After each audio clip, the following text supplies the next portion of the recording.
Assalamualaikum warahmatullahi wabarakatuh. Perkenalkan, nama saya Apis Serena Jengga Dewi.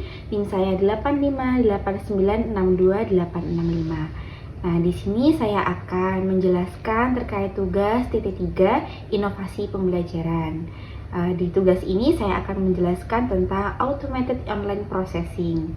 Nah, teman-teman, automated online processing adalah proses di mana sistem komputer menerima, memproses, dan menyimpan data secara langsung atau real time. Jadi, konsep ini banyak digunakan pada aplikasi yang membutuhkan respon cepat terhadap transaksi atau data yang masuk melalui internet maupun jaringan internal. Jadi cara kerjanya dari input data, validasi otomatis, pemrosesan, penyimpanan data, output respon. Saya jelaskan sedikit terkait input data. Cara kerjanya dari input data yaitu pengguna atau sistem lain mengirim data. Di sini contohnya misalkan pelanggan melakukan pembayaran melalui aplikasi gitu. Lalu selanjutnya ada validasi otomatis. Jadi sistem yang ada memeriksa apakah data yang diterima itu valid atau tidak. Misalnya memeriksa saldo, nomor rekening, atau stok barang. Lalu di situ selanjutnya akan melakukan pemrosesan. Jadi sistem ini menjalankan aturan bisnis yang telah diprogram dari aplikasi tersebut. Contohnya mengurangi saldo rekening dan mencatat transaksi begitu. Lalu yang kelima, output atau respon. Jadi pengguna langsung menerima hasil. Contohnya notifikasi pembayaran hasil atau keluarnya nota transaksi tersebut secara langsung.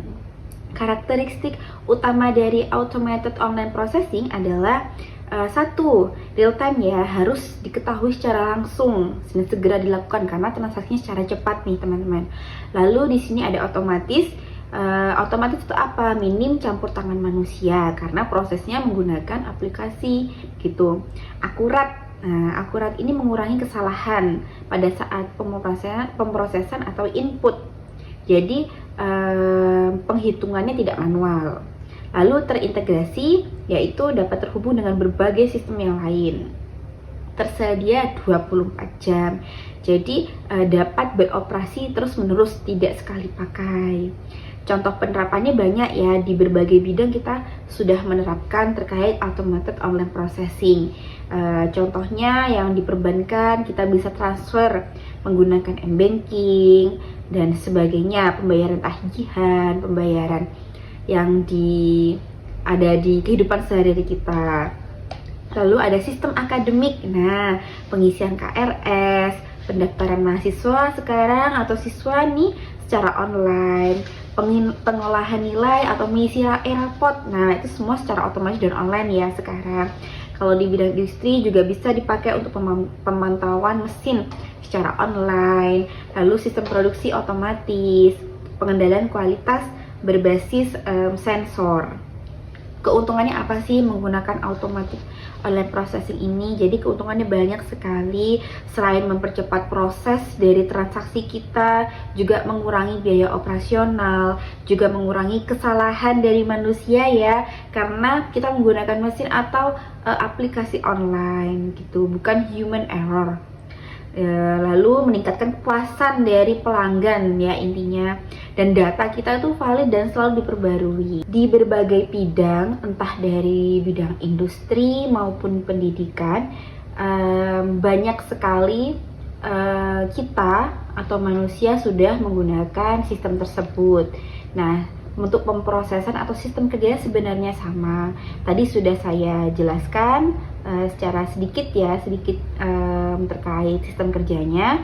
Ini yang lebih jelas teman-teman, saya akan jelaskan terkait sistem kerja atau proses terkait online proses ini yang sudah banyak manfaatnya untuk manusia, dari mempermudah pekerjaan atau bisnis kita. Nah, itu berbagai bidang semua di dunia ini sudah menggunakan IT tersebut. Dari tadi yang saya jelaskan, dari input ya, teman-teman sudah menginput data pelanggan, pengguna, lalu data dikirim ke server dan diproses, divalidasi sampai menunggu hasil. Nah, ini juga dari bidang pendidikan tentunya karena kami belajar di dunia pendidikan ya. saya akan sedikit menjelaskan terkait langkah sistem tersebut. Nah, biasanya nih, kalau di bidang pendidikan kami menggunakan online processing ini di sistem akademik, yaitu apa? Biasanya e-raport, biasanya kita memasukkan nilai secara otomatis, lalu kita melakukan pembayaran SPP sekarang menggunakan banking sudah, dan nanti otomatis masuk kepada data yang ada di yayasan atau kantor atau office. Lalu juga kami sudah melakukan penerimaan siswa atau mahasiswa baru juga sudah menggunakan online ini. Karena apa? Karena data dan validasi cukup mudah, bukan cukup lagi tapi terbilang sangat mudah dan valid. Jadi data-data mahasiswa atau siswa baru juga rentan akan hilang begitu. Lalu dalam bidang pendidikan, online processing ini sangat mudah ya, dari mengisi formulir misalnya kita pendaftaran tadi contohnya dari mengisi formulir, mengisi KRS kalau untuk mahasiswa, itu dari validasi data ya, kita menggunakan NISN atau kita menggunakan NIM terdaftar. Lalu kita sebagai mahasiswa, kalau contohnya dari mahasiswa kita melakukan KRS atau mata kuliah yang memenuhi prasyarat atau nilai-nilai itu yang tidak valid, rentan ya. Jadi kalau semisal kita menggunakan online pasti hasilnya lebih valid. Lalu pemrosesan itu bagaimana? Pemrosesan otomatis itu maksudnya bagaimana? Jadi kita menyimpan data. Data apa? Data siswa atau mahasiswa itu dari pendaftaran misalkan, atau kita menyimpan nilai, menyita absensi maupun jadwal, dan mengolah hasil ujian, semua sudah ada di sana, dan kita bisa membuat aplikasi tersebut otomatis untuk melakukan ketotalan dan nilai, atau kita melakukan otomatis terkait data keuangan yang masuk untuk siswa, itu bisa. Lalu penyimpanan data kita sudah tidak bisa dilakukan lagi ya, namanya juga online aplikasi, namanya menyimpan data. Memang kita tersimpan, cuman kita tetap harus selalu mengecek ya. Kenapa selalu mengecek? Takutnya data-data yang hilang atau bagaimana. Tapi untuk kevalidan data, maupun sekolah maupun kampus punya wewenang untuk mengolah data tersebut. Lalu output informasi itu bisa kita terima, atau yang menerima adalah siswa atau mahasiswa tersebut atau pelanggan kita. Jadi status pendaftaran, status mahasiswa atau siswa, atau pendaftaran, atau jadwal atau nilai itu bisa kita terima tidak dilakukan secara manual. Jadi kita bisa terima dengan kita melihat di aplikasi tersebut begitu. Lalu penerapan di bidang pendidikan nih, banyak sekali penerapan di bidang pendidikan. Selain kalau sekarang penerimaan siswa baru, juga kayak SIAKAD ya kalau di mahasiswa, e-learning untuk pembelajaran daring, lalu PPDB online itu ya kalau pendaftaran tadi. Langsung sekarang juga ada TKA kalau di SD itu, karena kita kuliah di bidang PGSD, di prodi PGSD, di SD itu sekarang ada TKA. TKA itu adalah ujian secara online berbasisnya komputer. Nah itu juga termasuk online processing ya. Nah, keuntungannya sangat banyak sekali. Tadi sudah dijelaskan contoh sederhananya mahasiswa dan siswa itu dalam bidang pendidikan. Nah, selanjutnya saya akan menjelaskan tentang manfaat automated online processing dalam menjaga integritas akademik. Nah, di integritas akademik kita mengenal prinsip kejujuran, tanggung jawab, keadilan, dan etika dalam kegiatan pendidikan tentunya. Jadi seperti mengerjakan tugas, ujian, penelitian, dan pengolahan nilai.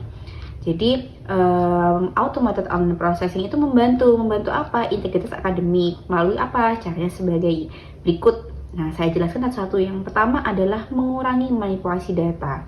Kok bisa? Karena sistem penyimpanan data secara otomatis dan terpusat tentunya, sehingga nilai tersebut lebih sulit untuk diubah. Kalau kita mengubah pun otomatis kita juga akan harus mengubah semuanya. Kalau kita secara manual pasti gampang sekali dihapus ya atau diganti. Tapi kalau secara online kita integritas nilai itu bisa terjaga. Tanpa seizin akademisi atau tanpa seizin guru maupun dosen, itu sulit untuk merubahnya. Jadi perubahan itu pasti tercatat dan tersimpan secara benar dalam sistem. Contohnya ketika guru atau dosen menginput nilai tersebut. Kedua adalah meningkatkan transparansi. Artinya apa? Siswa dan guru maupun mahasiswa dan dosen dapat melihat informasi akademik secara langsung melalui sistem. Transparansi ini mengurangi kemungkinan terjadinya kecurangan dan perlakuan yang tidak adil. Apa artinya? Contoh, mahasiswa dapat memeriksa nilai yang telah diinput tanpa harus menunggu pengumuman manual.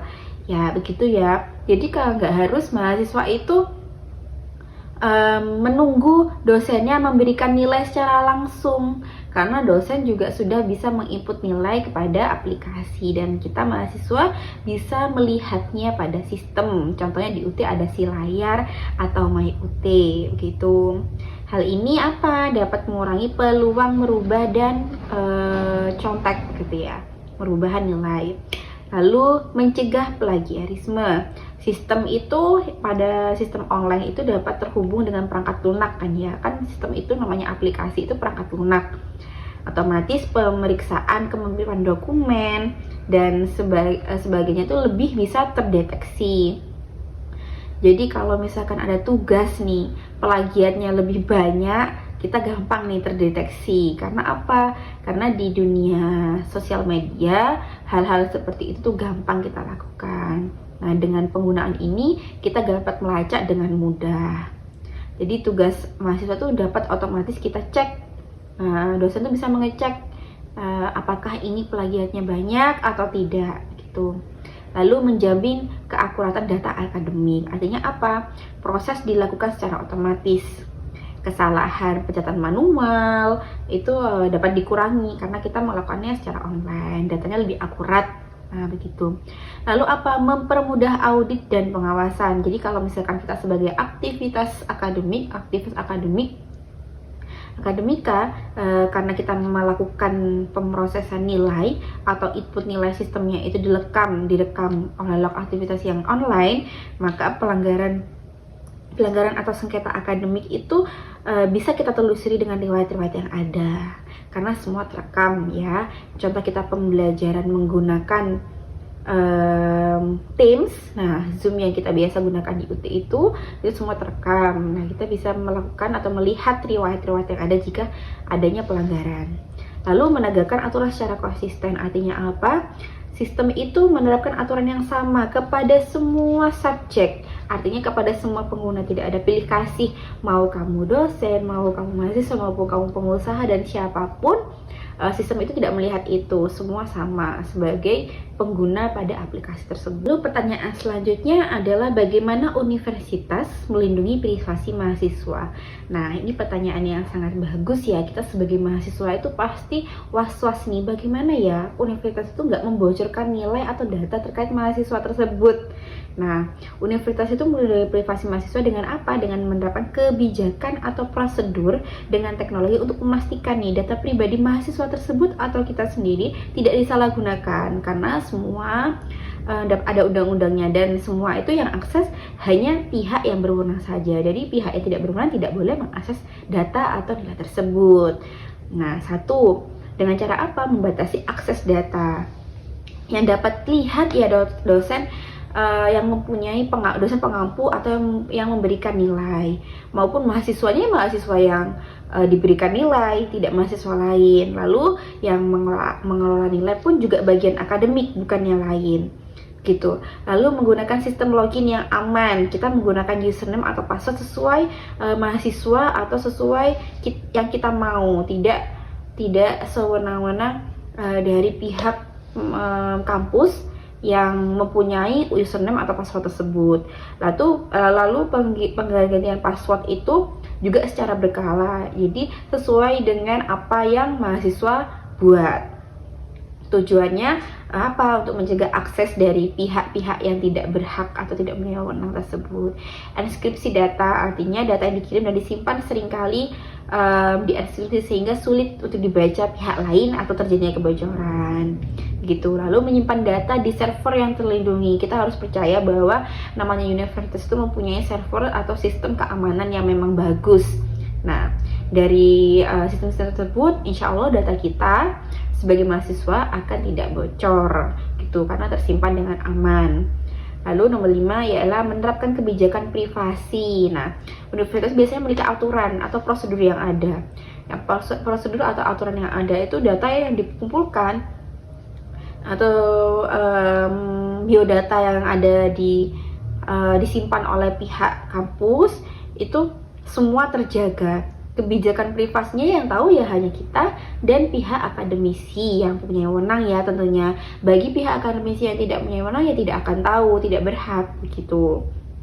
Terus menjaga kerahasiaan nilai dan data akademik, informasinya seperti nilai, KRS atau transkrip maupun bagian keuangan ya, kita pembayaran, semua itu dijaga kerahasiaannya. Yang tahu hanya kita dan pihak yang mempunyai wewenang di bagian tersebut, dan tidak akan disebarkan atau dibagikan kepada pihak yang lain tentunya. Bagian keuangan kita ya di keuangan kampus, dinilai ya memang di akademisi kampus, tidak disebarkan di pihak-pihak atau divisi yang lain. Lalu melakukan audit dan pemantauan sistem aktivitas pada sistem informasi dicatat dalam log sehingga universitas dapat mendeteksi akses mencurigakan ya, itu pasti nanti ke audit sendiri.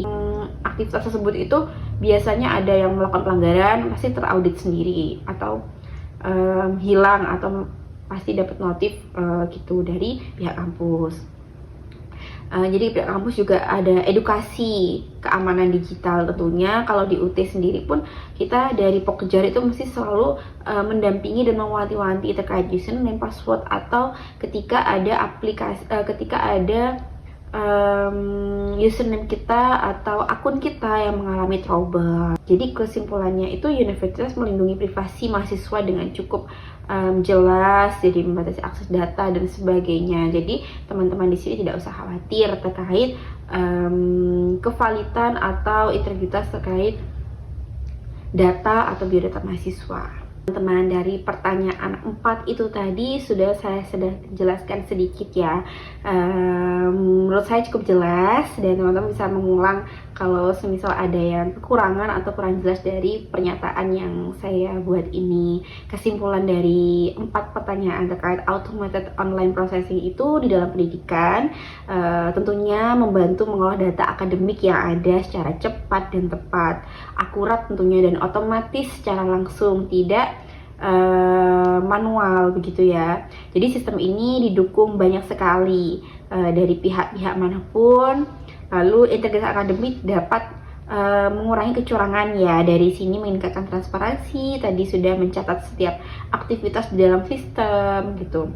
Lalu selain universitas juga banyak sekolah-sekolah dan berbagai bidang sudah menggunakan automated online processing ini. Jadi penggunaan sistem ini sangat bermanfaat di berbagai bidang dan mengurangi kesulitan atau ketidakvalidan atau kebocoran data terkait subjek atau perorangan begitu. Jadi teman-teman bisa menggunakan automated online processing tersebut. Nah, banyak sekali ya, mudah-mudahan dari penjelasan saya yang sedikit ini bisa bermanfaat untuk teman-teman. Sedikit info dari saya ini bisa berkah untuk kita semua. Itu saja, mungkin kurang lebihnya mohon maaf. Wallahul muwaffiq ila aqwamit thoriq. Wassalamualaikum warahmatullahi wabarakatuh.